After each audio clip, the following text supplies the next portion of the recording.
이 시간에는 김현태 목사님 나오셔서 참된 예배자라는 제목을 가지고 전해 주실 때 은혜의 시간 되시길 바랍니다.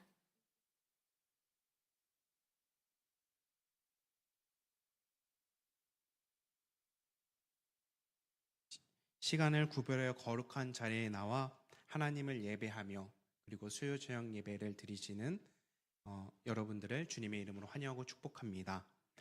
예배하는 여러분 모두가 하나님께서 주시는 평안과 은혜를 가득하길 바랍니다. 우리 다 함께 인사하겠습니다. 참 잘 오셨습니다. 참 잘 오셨습니다. 오늘은 오 여성교회 헌신 예배로 드리는 수요 저녁 예배입니다. 오 여성교회가 함께하는 모든 곳에 주님의 은혜와 그리고 주님의 향기가 가득하길 축복합니다. 오늘은 참된 예배자라는 제목으로 하나님의 말씀 전하겠습니다. 여러분, 우리가 신앙생활을 하면서 가장 많이 하는 일이 무엇일까요? 아마도 예배일 것입니다.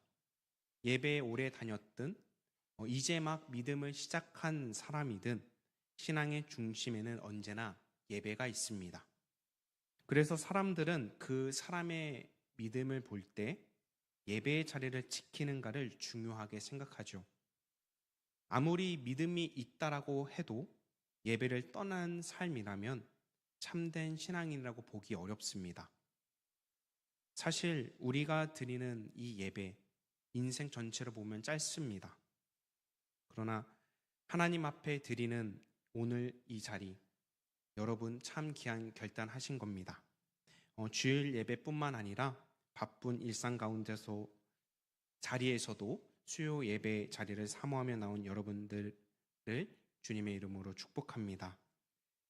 유대인들은 이런 말을 자주 한다고 합니다. 우리가 안식일을 지킨 것이 아니라 안식일이 우리를 지켜주었다라고. 하나님 앞에 예배하는 삶이 결국 우리의 인생을 지켜준다는 고백입니다. 세상은 돈과 성공, 쾌락이 사랑을 행복하게 한다고 말하지만 성경은 하나님을 예배하고 주님의 길을 따르는 자가 가장 복된 사람이라고 말합니다. 우리 시편 128편 1절 말씀을 다 함께 읽겠습니다.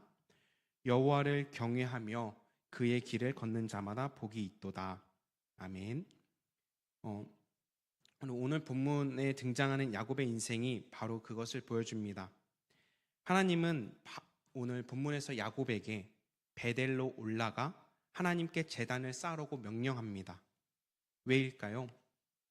야곱이 예배의 자리를 떠나 세상 속에 머물러 있었기 때문입니다. 오늘 본문 35장 앞장 창세기 34장에 보면 야곱의 딸 디나가 세겜에 나갔다가 추장 세겜에게 몫을 짓을 당합니다. 그 일 때문에 야곱의 아들 시몬과 레이가 분노해 세겜 사람들을 죽이고 물건을 빼앗는 일이 일어납니다. 이 사건 이후 야곱은 큰 두려움에 빠집니다. 창세기 34장 30절에 야곱은 이렇게 탄식하죠. 야곱이 시므온과 레이에게 이르되 너희가 내게 화를 끼쳐 나로 하여금 이 땅의 주민 곧 가나안 족속과 브리스 족속에게 악취를 내게 하였도다.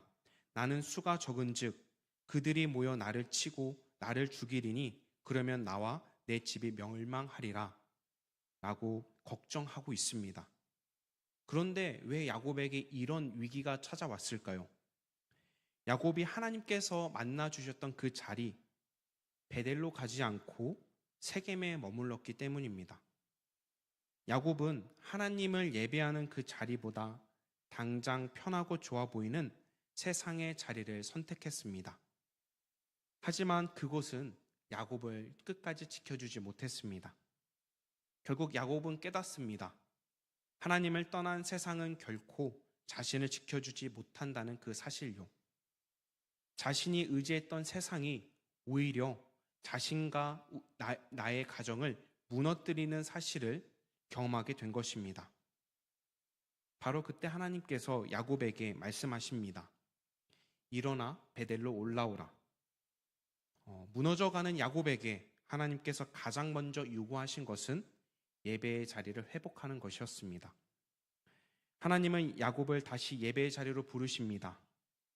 사랑하는 성도 여러분, 우리는 지금 어디를 향해 살아가고 있습니까? 세상의 만족입니까? 하나님 앞에 그 예배 자리입니까? 하나님께서는 오늘도 참된 예배자를 찾고 계십니다. 그렇다면 하나님이 찾으시는 그 참된 예배자는 어떤 사람일까요? 먼저 참된 예배자는 우상을 버리고 자신을 정결하게 하는 사람입니다. 야곱은 하나님의 말씀을 듣고 곧바로 베델로 향하지 않습니다. 먼저 하나님 앞에 나아갈 준비를 합니다. 왜냐하면 참된 예배는 단순히 장소만 옮기는 것이 아니라 하나님 앞에 서는 사람의 상태가 중요하기 때문이죠. 우리 2절 말씀을 다 함께 읽겠습니다. 야곱이 이에 자기 집안 사람과 자기와 함께한 모든 이르되 너희 중에 있는 이방 신상들을 버리고 자신을 정결하게 하고 너희들의 의복을 바꾸어 입으라. 아멘. 야곱이 가장 먼저 명령한 것은 이방 신상을 버리라는 것이었습니다. 하나님과 왜입니까? 하나님과 우상을 함께 붙들고 살아가면 참된 예배자가 될 수 없기 때문입니다. 본문 4절에 보면 이방 신들이라는 단어가 나오는데 그냥 문자 그대로 외국의 신들입니다. 야곱의 가정 안에는 하나님을 믿는다고 하면서 여전히 드리빙 같은 우상들과 이방 문화의 흔적이 남아 있었습니다.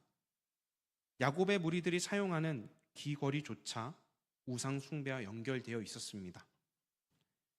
여러분, 사실 이것이 인간의 모습입니다. 하나님을 믿는다고 하면서 여전히 세상의 것들을 붙들고 살아갑니다.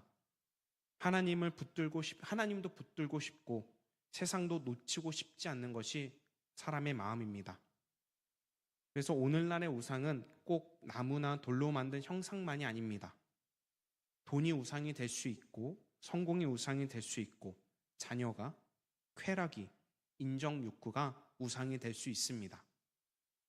예수님께서도 너희가 하나님과 재물을 경험하여 섬기지 못한다고 말씀하셨습니다. 결국 우상이란 하나님보다 더 사랑하고 의지하는 것입니다. 야곱은 하나님께 나아가기 전에 먼저 우상을 버리게 했습니다. 그리고 자신을 정결하라고 명령합니다. 하나님 앞에 나아가기 위해 자신의 삶을 돌아보고 깨끗하게 하라는 의미입니다.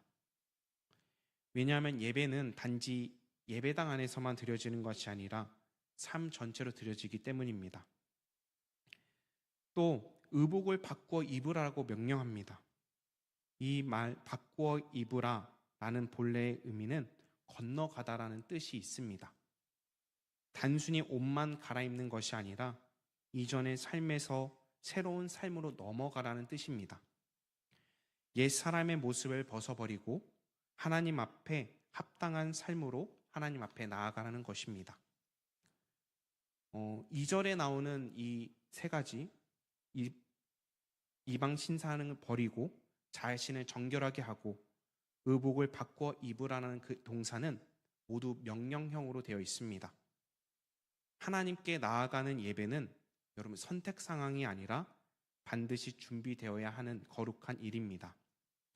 하나님 앞에 서기 위해 우리의 삶을 정돈하고 우리의 마음을 준비해야 합니다. 예배는 아무렇게나 하나님 앞에 나아가는 자리가 아니라 하나님을 향해 자신을 구별하여 드리는 자리입니다. 사랑하는 성도 여러분, 하나님은 오늘도 참된 예배자를 찾고 계십니다. 단지 예배의 자리에 앉아 있는 사람이 아니라 우상을 버리고 우리를 정결하게 하며 하나님 앞에 서기를 힘쓰는 여러분 되기를 주님의 이름으로 축복합니다. 두 번째로 참된 예배자는 반복해서 하나님께 나아가는 사람입니다. 우리 3절 말씀을 다 함께 읽겠습니다. 우리가 일어나 베델로 올라가자 내 환난 날에 내게 응답하시며 내가 가는 길에서 나와 함께 하신 하나님께 내가 거기서 제단을 쌓으려 하노라 하매. 아멘. 야곱은 가족들과 식솔들에게 이렇게 말합니다.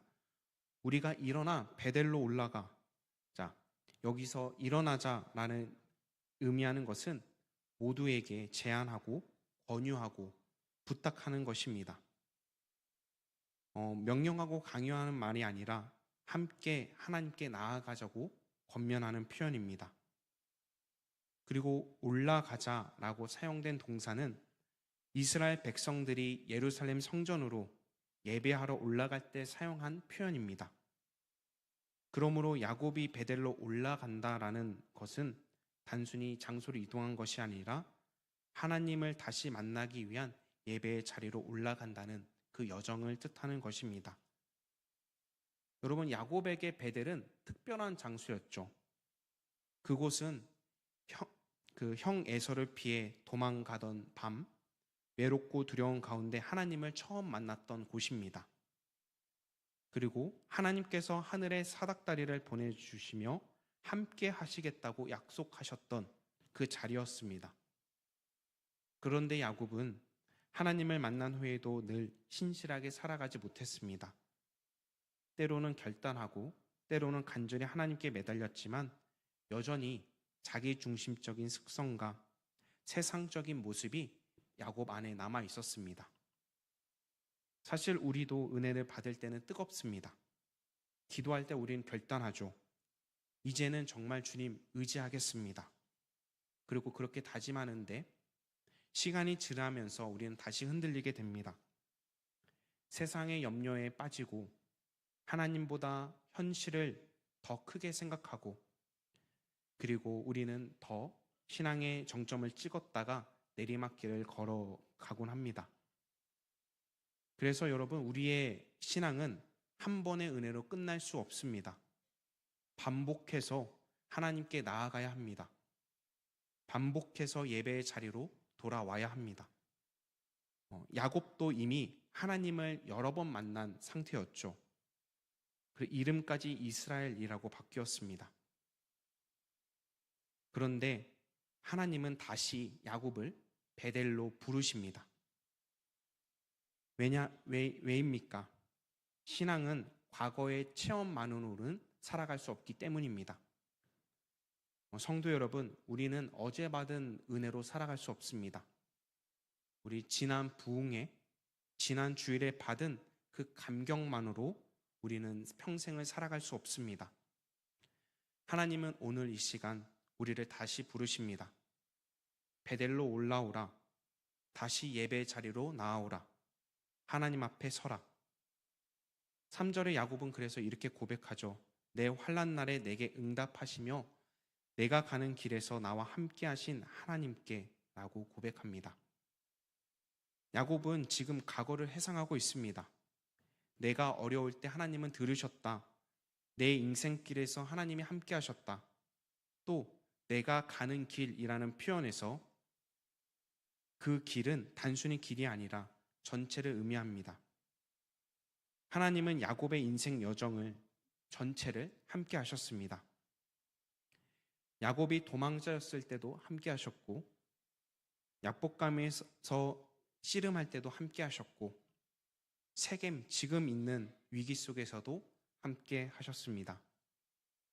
사랑하는 성도 여러분, 하나님은 우리 인생길에서도 동일하게 함께 하십니다. 우리가 넘어질 때도 흔들릴 때도 다시 예배의 자리로 돌아오기만 하면 하나님은 여전히 우리를 만나주십니다. 참된 예배자는 완벽한 사람이 아닙니다. 넘어져도 다시 하나님께 나아가는 사람입니다. 그리고 은혜의 자리를 반복해서 찾아가는 사람입니다. 그러므로 여러분, 예배의 자리를 포기하지 마십시오. 반복해서 하나님 앞에 나아가는 사람에게 하나님은 반드시 은혜를 베푸실 줄 믿습니다. 마지막으로 참된 예배자는 하나님의 보호와 임재를 경험한 사람입니다.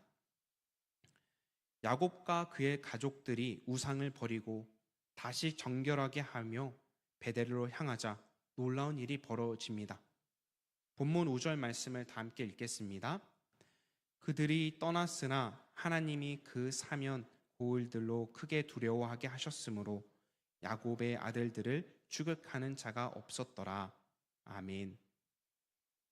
사실 야곱은 큰 두려움이 있었죠.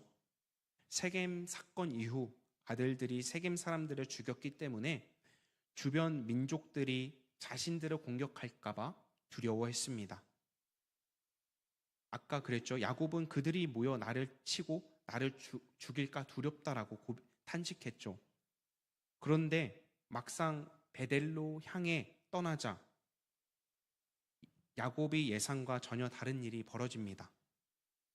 야곱이 주변 민족을 두려워했던 것이 아니라 오히려 주변 민족들이 야곱을 두려워하기 시작한 것입니다. 야곱은 자기의 힘으로 자신을 지킬 수 없었습니다. 그런 상황도 아니었습니다. 그러나 하나님께서 친히 야곱의 보호자가 되어주셨습니다. 성도 여러분, 이것이 예배자의 복입니다. 예배자의 삶에는 하나님의 보호하심이 있습니다. 하나님께 가까이 나아가는 사람을 하나님께서 친히 지켜주십니다. 물론 예배한다고 해서 어려움이 없어지는 것이 아닙니다. 지금 야곱도 여전히 문제 속에 있습니다. 하지만 중요한 것은 그 문제 가운데 하나님이 함께 하신다는 그 사실입니다. 하나님은 라반이 야곱을 추격했을 때도 개입하셔서 야곱을 해치지 못하게 하셨습니다. 이번에도 마찬가지입니다. 하나님께서 주변 민족들을 막으시고 야곱의 길을 지켜주셨습니다. 그리고 야곱이 베델에 도착해 제단을 쌓았을 때, 그리고 야곱이 이렇게 고백합니다. 우리 본문 7절 말씀을 다 함께 읽겠습니다. 그가 거기서 제단을 쌓고 그곳을 에벳 불렀으니 이는 그의 형의 낯을 피할 때에 하나님이 거기서 그에게 나타나셨음이더라. 아멘. 여기서 나타나셨다라는 뜻은 스스로 드러내시다, 자신을 계시하시다라는 뜻입니다. 하나님은 인간이 마음대로 발견할 수 있는 분이 아닙니다. 하나님께서 스스로 자신을 드러내 주셔야만 우리는 하나님을 알 수 있습니다. 야곱은 베델에서 다시 하나님의 임재를 함께 하심을 경험했습니다. 하나님은 이미 여러 번 야곱을 만나 주셨지만 또다시 오늘 자신을 나타내 주셨습니다. 왜냐하면 하나님은 한 번만 만나고 끝나는 분이 아닌 분이시기 때문입니다.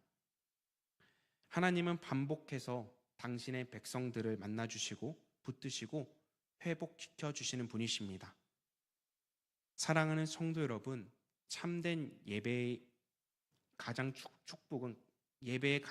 큰 축복은 하나님의 임재입니다. 예배는 단지 찬양 몇 곡 부르고 말씀을 듣는 시간이 아닙니다. 살아계신 하나님께 이 시간을 온전히 드리고 주님을 만나는 이 자리입니다. 그리고 하나님께서 우리를 찾아오시는 그 자리입니다. 세상은 우리에게 안전을 보장해 주지 못합니다.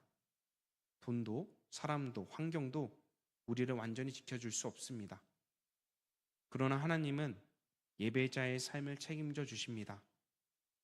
그러므로 어떤 상황 속에서도 예배의 자리를 놓치지 마십시오. 그래서 힘들면 힘들수록 하나님 앞에 나아오십시오.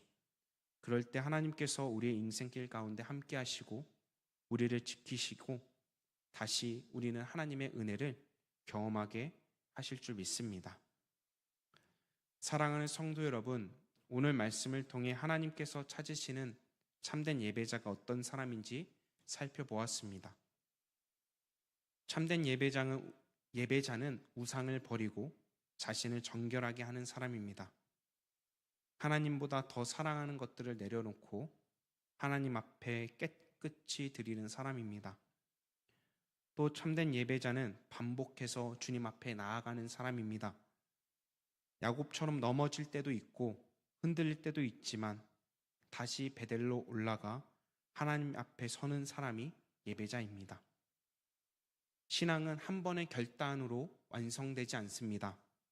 반복해서 하나님 앞에 나아가는 삶이 하나님의 주님의 완전에 이루어집니다. 마지막으로 참된 예배자는 하나님의 보호와 임재를 경험하는 사람이죠.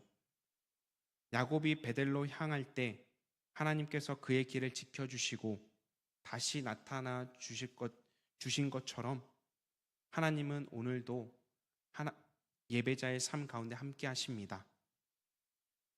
성도 여러분, 우리 인생에도 책임과 같은 상황이 처해질 수 있습니다. 두렵고 답답하고 무너질 때가 있습니다. 그러나 그때 하나님은 우리를 정죄하시기보다 다시 예배의 자리로 부르십니다. 오늘 이 수요 예배의 자리에 나온 여러분들의 걸음을 하나님께서 기뻐하실 줄 믿습니다.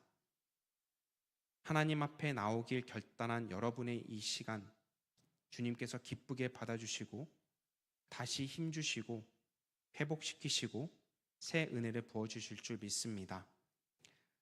바라기는 우리 모두가 하나님께서 찾으시는 그 참된 예배자가 되어 예배 가운데 하나님을 만나고 하나님의 은혜를 경험하고 하나님과 동행하며 주님의 보호하심 속에 살아가는 복된 만감의 성도 여러분 되기를 주님의 이름으로 축복합니다. 기도하겠습니다. 사랑의 하나님, 오늘도 구별된 이 시간 하나님께 예배드리게 하심에 감사합니다. 세상의 것들을 붙들며 살아갔던 우리의 마음을 용서해 주시고 야곱처럼 다시 베델로 돌아가 하나님 앞에 서게 하옵소서. 우리의 삶을 정결하게 하시고 참된 예배자로 살아가게 하옵소서. 환난 날에 응답하시고 우리의 인생길에 함께 하시는 하나님을 더욱 의지하게 하시고 반복해서 예배 가운데 찾아 하나님의 임재의 은혜를 경험하게 하옵소서. 감사하며 사랑이 많으신 예수님의 이름으로 기도합니다. 아멘.